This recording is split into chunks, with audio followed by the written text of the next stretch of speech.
I'm Rosalind Kurita, and this is History and Heritage. And today we're at the Greenwood Cemetery, and I am standing in front of the monument of Cave Johnson. Now, Cave Johnson died in 1866, so this monument was not originally buried here. This was moved here. But Cave Johnson was a Clarksvillian. He served as Postmaster General under James Polk. Today, we're going to talk about his family, and our guest is Carolyn Ferrell, who is our expert. So stay with us. We'll be right back. Will you become a guardian angel? The Humane Society has been saving lives and helping families since 1968. We are an independently operated nonprofit organization, and the strength of our programs rely solely on donations and grants. Will you become a guardian angel? Your donation will allow us to save animals from the local county shelter, as well as provide low-cost spay-neuter vouchers and more. All of our programs are geared toward providing families with options that prevent them from surrendering personal or found pets, which might otherwise be euthanized at a shelter. Please be a guardian angel today. Change how children in your community grow. Our children need us more than ever. Donate or volunteer. BigBrothersBigSisters.org.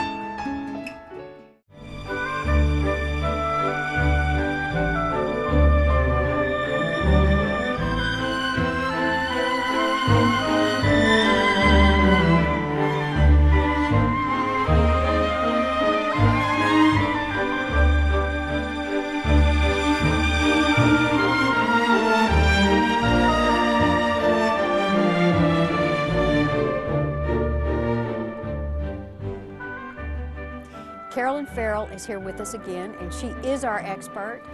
Today, you are going to teach us some more about Cave Johnson and the monuments here. So please, tell us the story. Cave Johnson was in Congress for 14 years and very well respected. He was one of the men who surrendered to Clarksville when it was invaded by the Union Navy in February of 1862. He was buried in 1866, probably at the Trinity Episcopal Cemetery on Main Street, but because that cemetery became landlocked, they moved him here. When the cemetery was opened, they brought him here.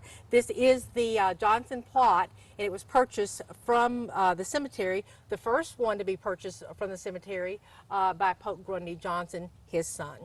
So his son purchased all this, yes, and then had his father. And the Trinity Cemetery, I mean, that in itself is a story, that it filled up and it was landlocked, couldn't grow anymore.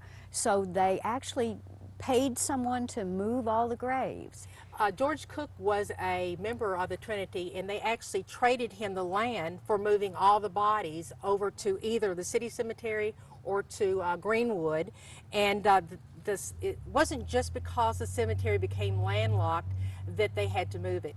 That part of Clarksville after the Civil War became an area where there were a lot of saloons and not very nice neighborhoods moving in, and the ladies could not feel safe going and visiting graves there. They were actually verbally abused when they were at their families' plots, and they did not feel safe. So they moved. So Trinity moved. Yes. That's very interesting. So Cave Johnson is one of the older people, yes, that's buried, one of the oldest monuments. Yes. So his family, now tell us, okay, so Cave Johnson, and we know that Cave lived over there in the house next door to where Nanny Tyler. Well, he lived actually around the corner on Madison Street. Okay. The house that is on Madison Street marked as his house is not actually the real house. It burned down, and they rebuilt it like the original. But Cave Johnson, when he died, he was living with his, let's see, that would be his stepdaughter over at the Robb house. Okay.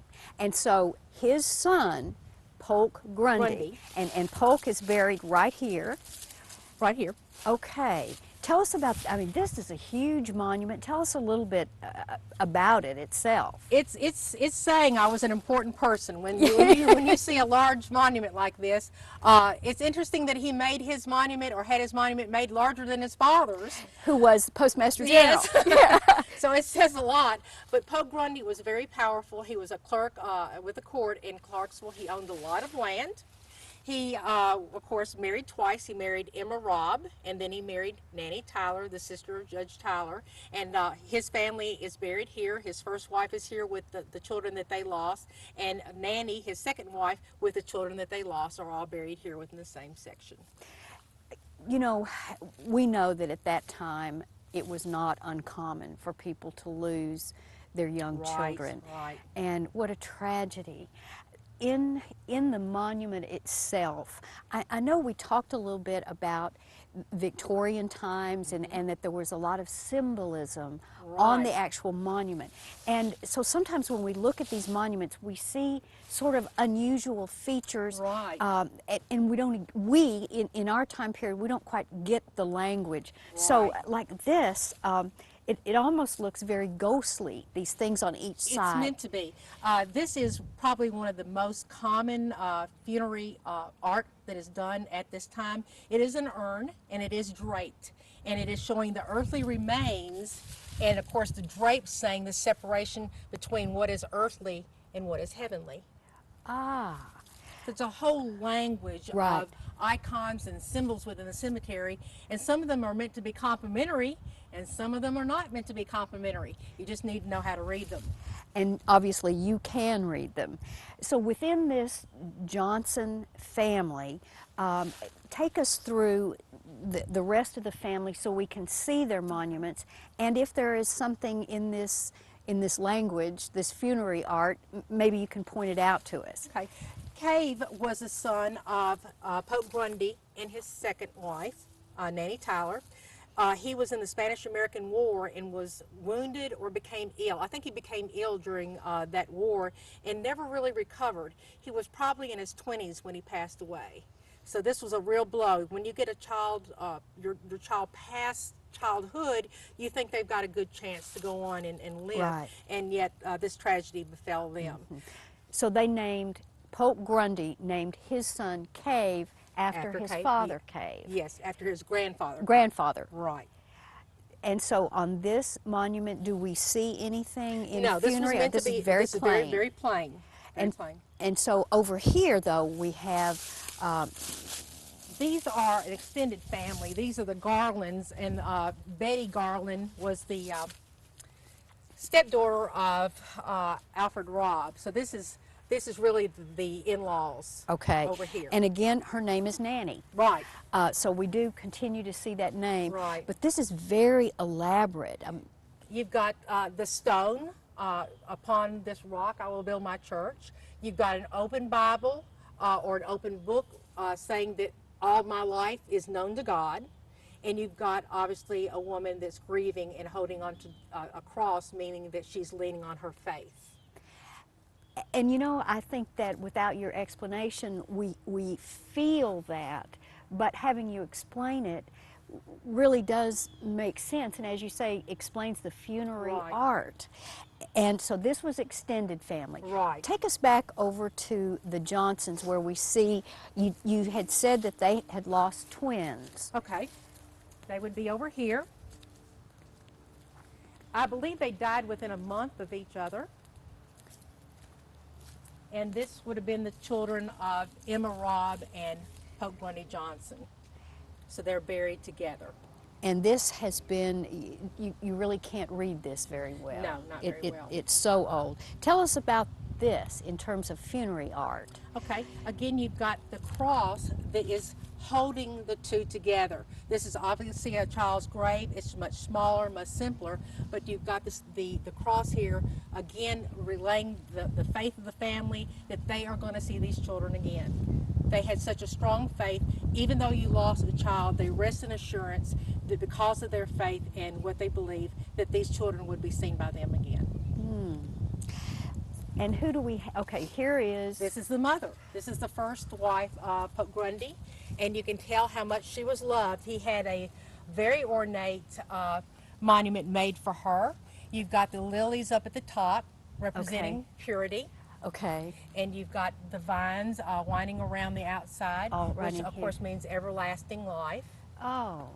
And the very shape of it almost looks like a church. I mean, it looks like a Yes. Gothic window. Yes, very ornate. It says a lot about his feelings towards her. Now, she was born in 1845, so these are quite old. I mean, this is Right. pre-Civil War, and died in 1872. Right. So do we think that this grave was moved, or would she have been able to have had her original internment here? I'm trying to remember when the cemetery actually opened here. It was in 72. So it's possible this could have Yes, been original yes. in 72. Right.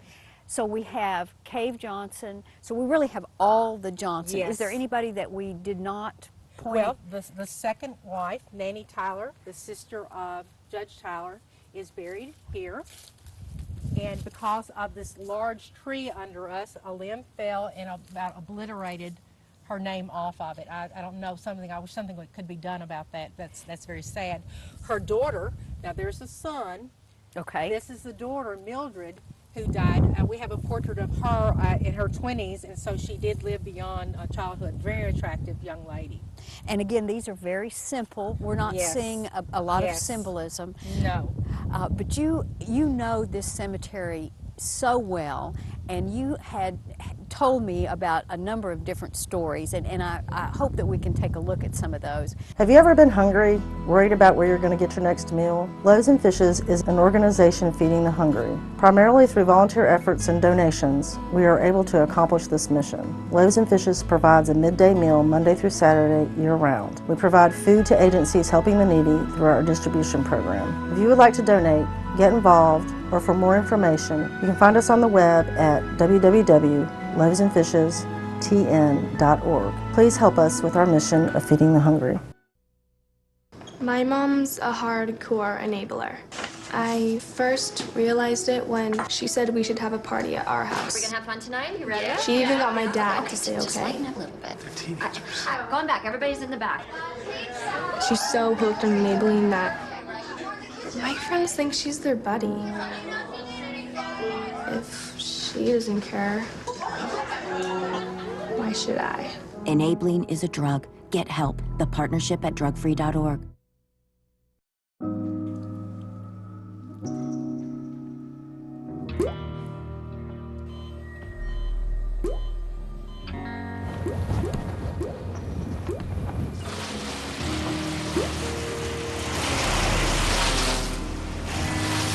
There are a million places you'd never consider texting.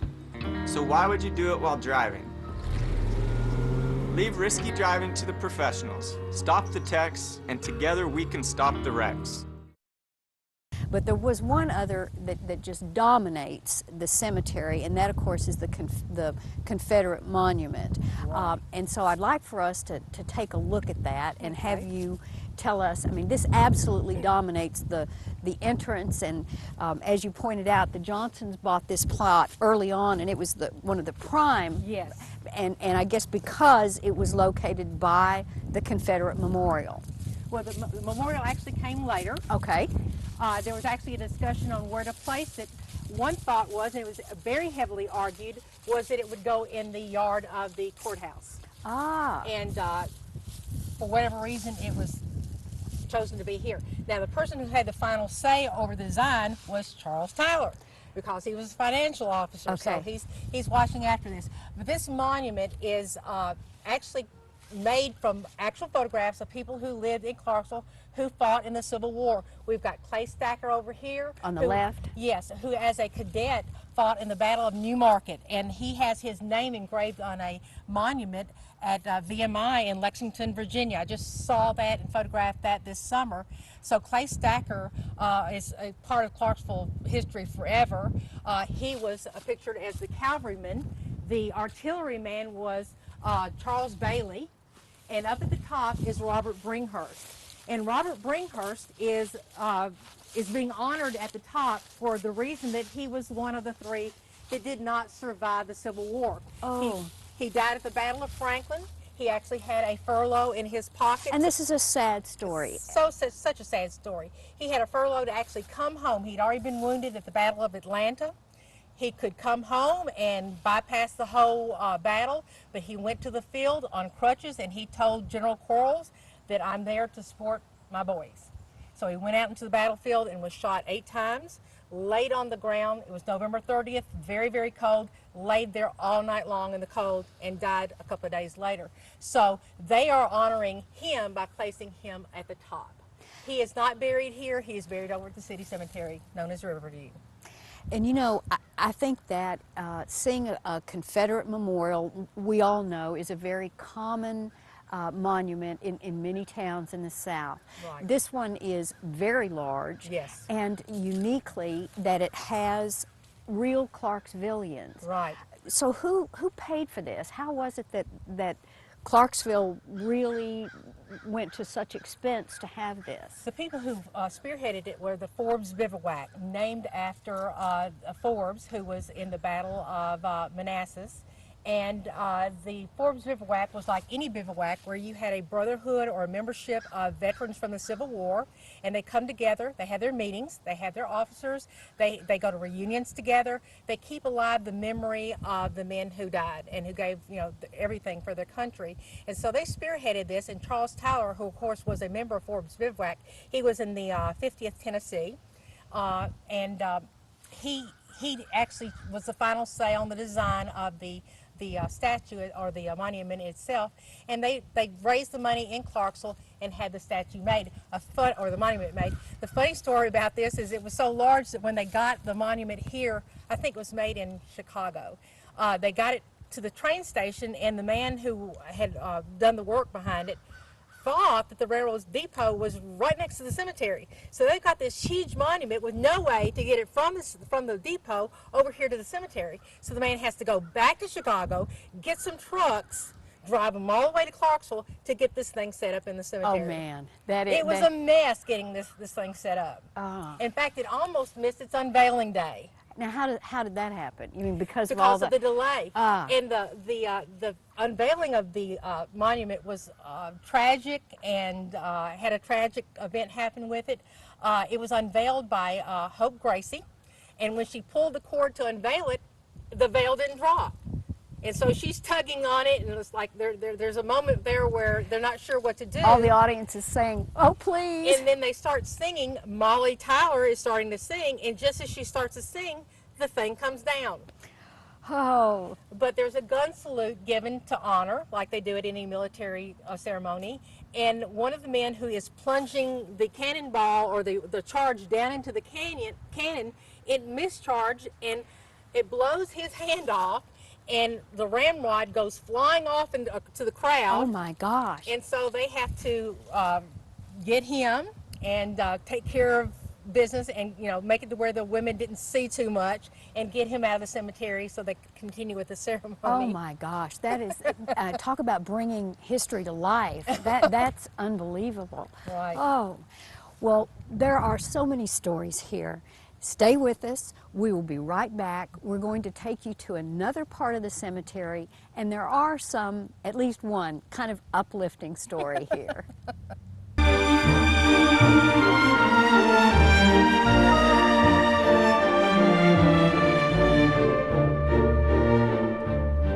Thanks for calling the GED Pep Talk Center. Jerry Siller speaking. Your level 7 in-your-face pep talk.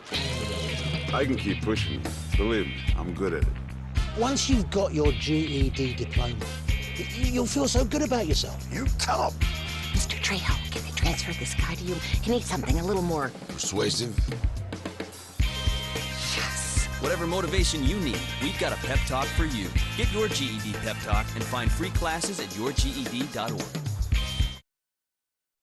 You've served your country. Now you're home. It's supposed to feel great, but you're hurting, and you don't want anyone to know. For any current or former military service member or family member struggling with PTSD or other issues, there's help. It's the Military Helpline. It's confidential, it's free, and it's there 24/7. The Military Helpline is staffed by veterans and citizen volunteers. Heal the hurting. Call 888-457-4838 or go to militaryhelpline.org. One of the really interesting stories that we have, and this is probably one of the, it's almost a soap opera. It's just a sad, tell us, I mean, clearly this is an unusual monument. Tell us a little bit about this. This is Blanche Lewis, and she was born to the family of one of the wealthy iron workers in Clarksville and actually Stewart County. And she was a beautiful young lady, was a student at the Clarksville Academy, was engaged to a young man who, like everybody else in Clarksville that was of age, left for the Civil War. His name was Augustus Tarwater, and he went to war, was actually a prisoner of war, lived through that, came back to Clarksville. They set their wedding day.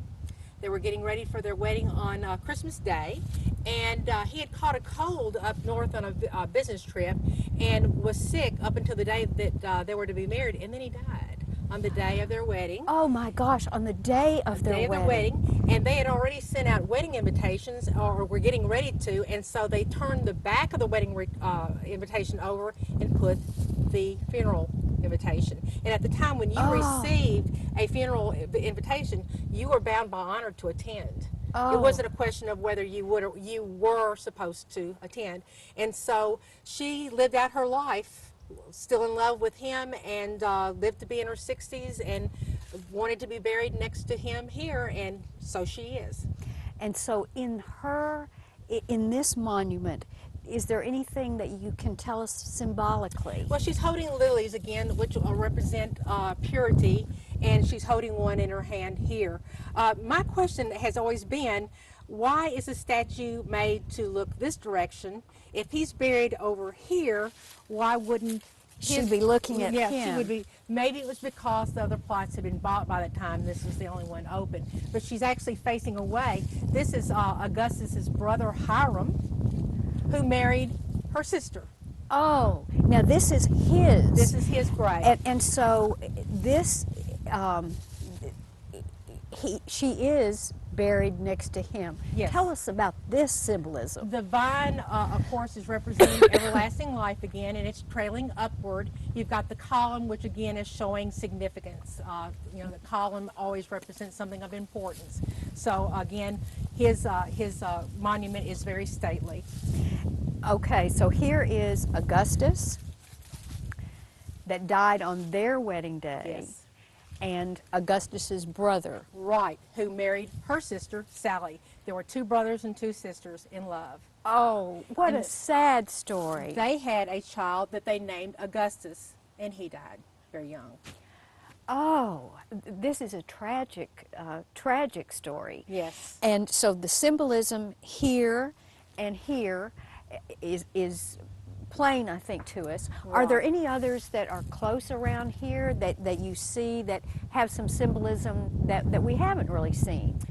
Not in this general area, because you can see that there's some plain ones over here, but there are plenty throughout the cemetery. There's a whole language here.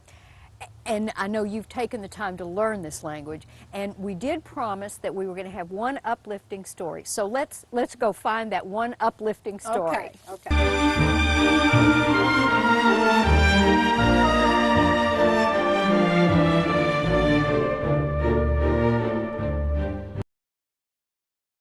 Have you ever been hungry, worried about where you're going to get your next meal? Loaves and Fishes is an organization feeding the hungry. Primarily through volunteer efforts and donations, we are able to accomplish this mission. Loaves and Fishes provides a midday meal Monday through Saturday year-round. We provide food to agencies helping the needy through our distribution program. If you would like to donate, get involved, or for more information, you can find us on the web at www.loavesandfishestn.org. Please help us with our mission of feeding the hungry.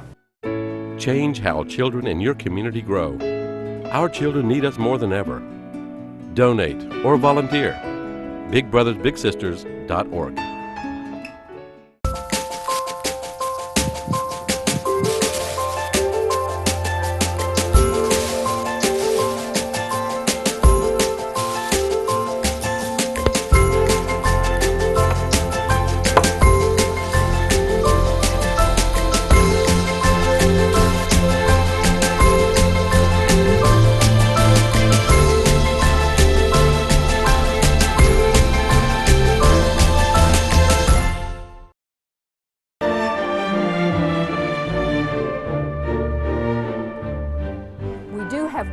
uplifting story. And Carolyn, I think this is great, and what I really like too is the way you discovered it. And you know, a lot of these graves we don't have, they're hard to read. Right. So tell us the trick to being able to read this. Well, a lot of people are familiar with using a pencil and doing the little rubbing and so forth. Using a paper. Using the paper, yeah, yes. and okay. What I do is I take just plain cooking, baking flour, dry, and I take it and I push it up, and you can tell where I've done that. You push it up, and it'll make the writing come or stand out like a negative, and so it's much easier to read. It doesn't hurt the stone. It's washed out when it rains. Right. So that's my technique. That is a great technique, and this is okay. This monument. Tell us, this was a significant person. Right, but he's done something really unique here. Most monuments are meant to be talking about the person. He's reversed it. He's welcoming the people coming to visit him. And his little writing here says, "Glad to see you, call again. May God ever bless the living."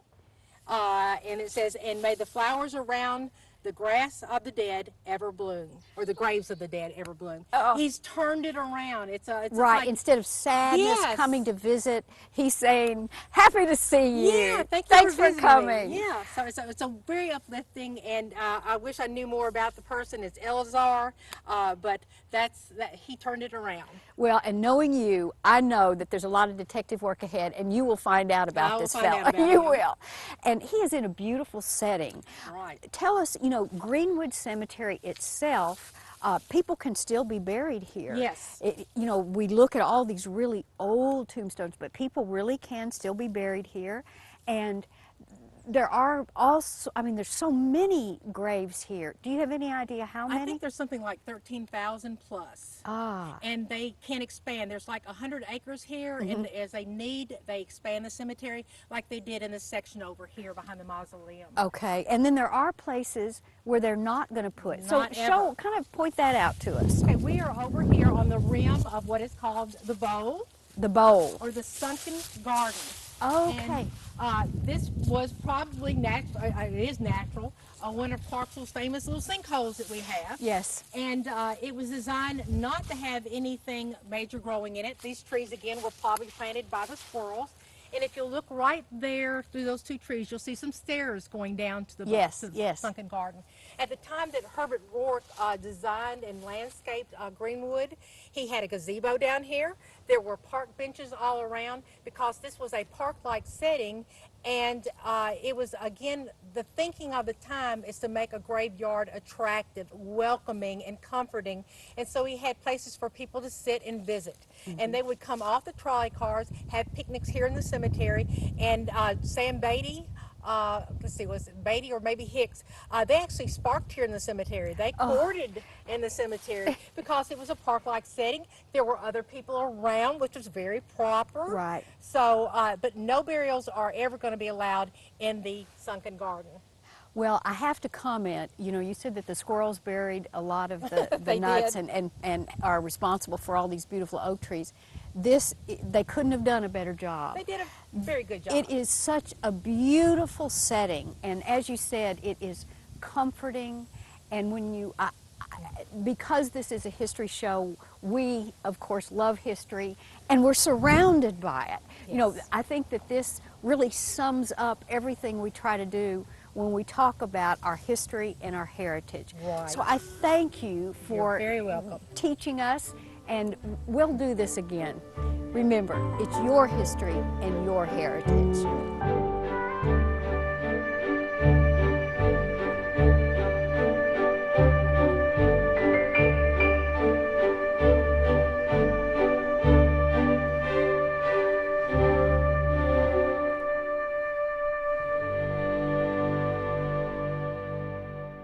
Will you become a guardian angel?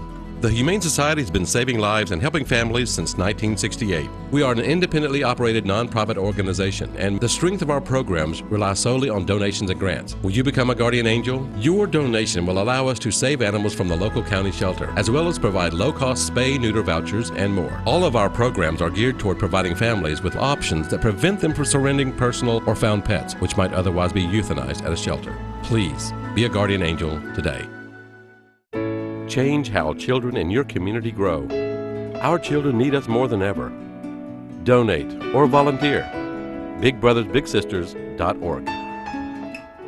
Have you ever been hungry, worried about where you're going to get your next meal? Loaves and Fishes is an organization feeding the hungry. Primarily through volunteer efforts and donations, we are able to accomplish this mission. Loaves and Fishes provides a midday meal Monday through Saturday year-round. We provide food to agencies helping the needy through our distribution program. If you would like to donate, get involved, or for more information, you can find us on the web at www.loavesandfishestn.org. Please help us with our mission of feeding the hungry.